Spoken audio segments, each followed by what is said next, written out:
దొంగాటాడిన కాంగ్రెస్ తో జతగట్టి విందులు వినోదాలు ఎందుకు చేశారో చెప్పాల్సిన బాధ్యత చంద్రబాబు నాయుడుకి పవన్ కళ్యాణ్కి ఉంది.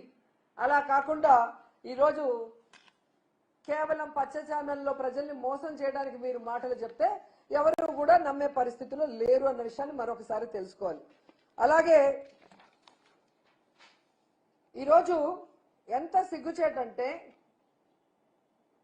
నెత్తి మీద రూపాయి పెడితే పావలాకు కూడా అమ్ముడు పోని వాళ్ళు కూడా జగన్మోహన్ రెడ్డి గారి గురించి చాలా నీచంగా మాట్లాడుతున్నారు. సైకో సైకో సైకో అని.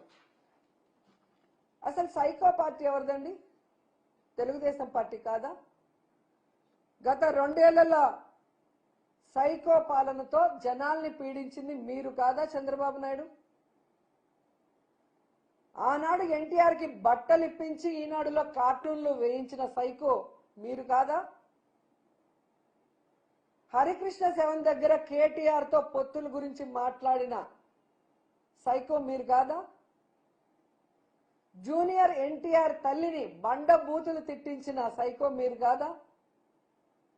పవన్ కళ్యాణ్ గారి తల్లిని బూతులు తిట్టించిన సైకో మీ కొడుకు కాదా? అమిత్ షా మీద చెప్పులు వేయించిన సైకోలు మీరు కాదా? ఈరోజు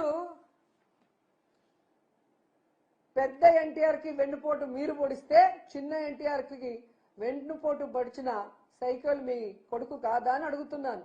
మీలా జగన్ గారిని సైకో అని సిగ్గు లేకుండా మాట్లాడటం, మళ్ళీ మాట్లాడించడం మహానాడులో